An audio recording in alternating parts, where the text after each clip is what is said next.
viendo que el Estado de Derecho es limitación del poder para obtener certeza, es, digamos, garantía de la libertad individual y en general de los derechos inherentes a la persona humana que se derivan del reconocimiento de su dignidad, de su autonomía y de su libertad propiamente tal,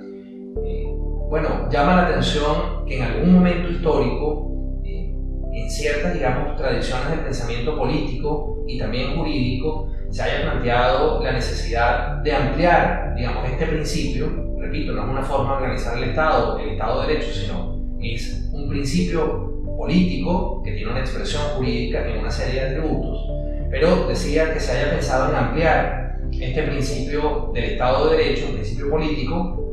con otros atributos, y se haya comenzado a hablar en algunos países, por ejemplo, de Estado social de derecho o Estado democrático y social de derecho. Incluso en algunos más audaces o atrevidos, como el caso de Venezuela, se habla de Estado democrático y social de derecho y de justicia. Hasta 4, digamos, atributos ha llegado a tener esta formulación de un principio, digamos, orientado principalmente a la limitación del poder. Bien, sobre esto habría que decir que quienes lo han planteado no son personas, digamos, improvisadas en estas materias. Por ejemplo, la formulación del Estado social de derecho, entre otros, fue, digamos, desarrollada en el caso del mundo hispánico por Manuel García Pelayo, en varias de sus obras, en donde hablaba de las transformaciones del Estado. Y básicamente lo que planteaba es que el Estado de Derecho no ofrecía soluciones a problemas sociales de las personas. De alguna manera se entendió que ese Estado de Derecho estaba muy asociado a la tradición liberal de pensamiento político, según la cual había que limitar la acción del Estado frente a la sociedad para evitar atentados a la libertad individual. Y que en ese sentido, de alguna manera, a causa del Estado de Derecho, digamos, a solas, entonces las autoridades políticas de los gobiernos tenían poco margen de acción para actuar en ámbitos como el trabajo, la educación, la salud, la alimentación, la vivienda, el ambiente, etc. Y que por ello era necesario reformular ese principio sin abandonar los postulados del principio del Estado de Derecho para añadirle esta condición de social. Y entonces lograr que, reconociendo además una serie de derechos sociales o de prestación, a los que luego haré mención, entonces pudiera allí sí, con base en el derecho, el Estado poder actuar de una manera positiva al margen de lo que el mercado y la sociedad civil pudieran ofrecer en estos ámbitos sociales, digamos,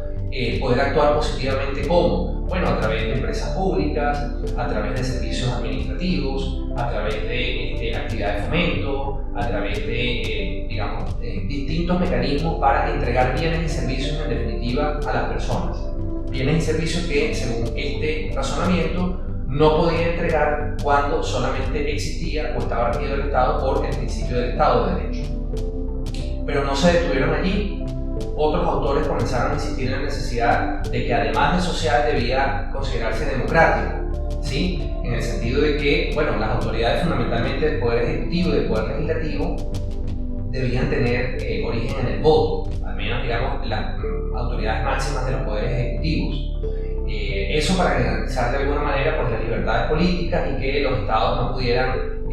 convertirse de una u otra manera en autocracias, en regímenes autoritarios o dictaduras. Se entendía que el Estado de Derecho por sí solo no garantizaba la democracia y que por lo tanto era necesario pues,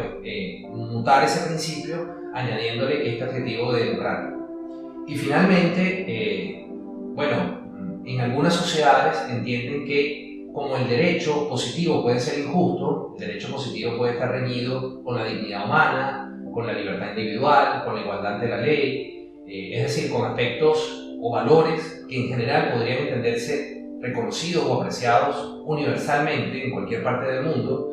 con mayor o menor intensidad. Entonces, dado que el derecho podía ser injusto, bueno, había que añadir a ese principio del Estado de Derecho un adjetivo más o un contenido más que es el de la justicia. Y esto en la práctica se traduce en algo muy concreto, y es que cuando las autoridades, entiéndase bien, no solamente un juez, sino cuando cualquier autoridad, en un caso concreto,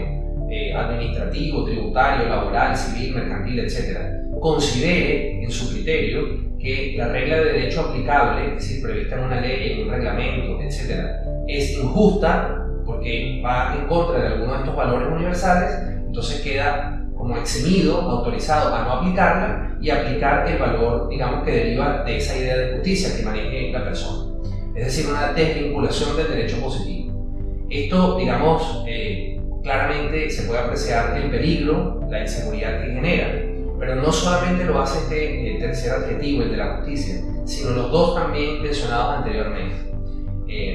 A mi juicio, y con el respeto de todas las autoridades y investigadores, doctrinarios que han planteado esta necesidad, lo podemos ver no solamente en la Constitución venezolana, sino por ejemplo en la Constitución española, obedece no solamente a una incomprensión radical de lo que es el Estado de Derecho, sino también a una incomprensión de lo que es la condición, la naturaleza humana y la sociedad. Porque la democracia no tiene absolutamente nada que ver con que una constitución se diga que una sociedad es democrática o no. La democracia es una práctica política, es un hábito, ¿sí? Tiene que ver más con la educación, con la cultura que se desarrolla en una sociedad y no con lo que el derecho positivo diga. Lo mismo con el tema de lo social. Lo social no tiene nada que ver con el derecho. El derecho, en definitiva, lo que puede es eliminar una serie de obstáculos para que las personas, por su propia iniciativa, puedan ir abandonando el estado natural en que los seres humanos llegamos al mundo, que es la pobreza, ¿sí? El derecho puede ser un instrumento eficaz para remover discriminaciones, exclusiones, ¿verdad?, arbitrarias, odiosas, situaciones de injusticia que impiden que las personas a través de su propio esfuerzo puedan ir avanzando. Y también el derecho puede ser un instrumento en casos específicos para crear políticas públicas que permitan contribuir a que quienes no pueden por sus propios medios puedan en algún periodo de su vida de manera temporal recibir una ayuda, ¿verdad?, para que a través de la capacitación, a través de del financiamiento, a través de becas, subsidios, etcétera, repito, temporal y sujeto a la entrega de resultados para que haya responsabilidad y valoración de esa inversión que se hace en estos casos, puedan prosperar, puedan desarrollarse, es decir, realizar su proyecto de vida, pero esto de manera focalizada. Eso sí lo puede hacer el derecho, pero decir que el Estado social no cambia para nada la realidad de las personas. Es más, puede aún empeorar la situación de las personas, porque es una declaratoria universal de que frente a todas las personas hay una serie de obligaciones de hacer y de entrega, de dar, ¿verdad?, por parte de los gobiernos, que normalmente presupuestariamente en cualquier parte del mundo, por muy rico que sea, es imposible de cumplir. Sencillamente porque los recursos siempre son escasos y porque el Estado no fue creado para producir bienes y servicios. Ese es el rol natural del mercado. Los seres humanos es a través del mercado que generamos bienes y servicios para satisfacer necesidades. A través del Estado encontramos soluciones a otros problemas, cuando funciona adecuadamente, desde luego. Problemas como la seguridad, la justicia, la protección del territorio, la infraestructura, es decir, proveer ciertos bienes públicos, pero no, digamos, esas necesidades inherentes a la condición del ser humano, ¿verdad?, como alimentación, educación, trabajo, cultura, etc. Y en ese sentido, el derecho sí puede ser un instrumento, pero no causa de que todo eso se solucione, sino una ayuda para que esas cosas se puedan atender adecuadamente. Entonces, es innecesario que se denomine social, es innecesario que se denomine democrático, pero es muy peligroso que se denomine de justicia. Esa división, que corresponde a otra discusión, digamos, a no desarrollar en este momento, esa diferenciación entre derecho y justicia, conduce en algunos casos como este a habilitar a quienes tienen poder a no regirse por el derecho. Y según lo que hemos estado planteando, la lucha histórica de siglos justamente, en Occidente al menos, pero también seguramente en otras partes del mundo, fue justamente porque las autoridades se sometieran al derecho. Entonces, este planteamiento del Estado de justicia es como una suerte de caballo de Troya por el cual podemos volver a estadios ya superados en la historia de la humanidad, como en la Edad Media o más atrás, en donde las autoridades no se regían por el derecho, no se sometían al derecho positivo, establecido, reconocido como tal, sino que actuaban según su propio criterio de justicia. Es decir, que de todas las adiciones que se le han hecho al Estado de Derecho, la peor de todas sin duda es la del Estado de Justicia, porque no solamente genera inseguridad e incertidumbre, sino que en definitiva parte de una ignorancia crasa respecto de lo que es el derecho y debe ser en una sociedad, más en sociedades contemporáneas en las que las constituciones están, repletas de principios, de valores y de derechos humanos fundamentales, en donde hay toda una carga valorativa de la cual claramente puede derivarse el criterio de justicia aplicable en casos concretos. No hay que ir a algo no establecido en el derecho vigente para poder resolver estas controversias. Por lo tanto, digamos, Considero absolutamente innecesario, peligroso e inconveniente la adición de estos adjetivos de social, democrático y de justicia al principio del Estado de Derecho.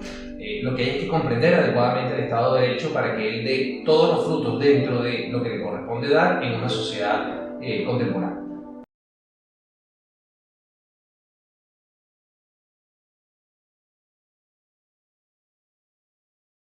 No olvides que puedes enviarnos tus sugerencias y comentarios al correo vitrinalegalconsulta@gmail.com y seguirnos en nuestras redes sociales, @vitrinalegal en Instagram y Vitrina Legal en Twitter, o a través de nuestra página web www.vitrinalegal.com.be.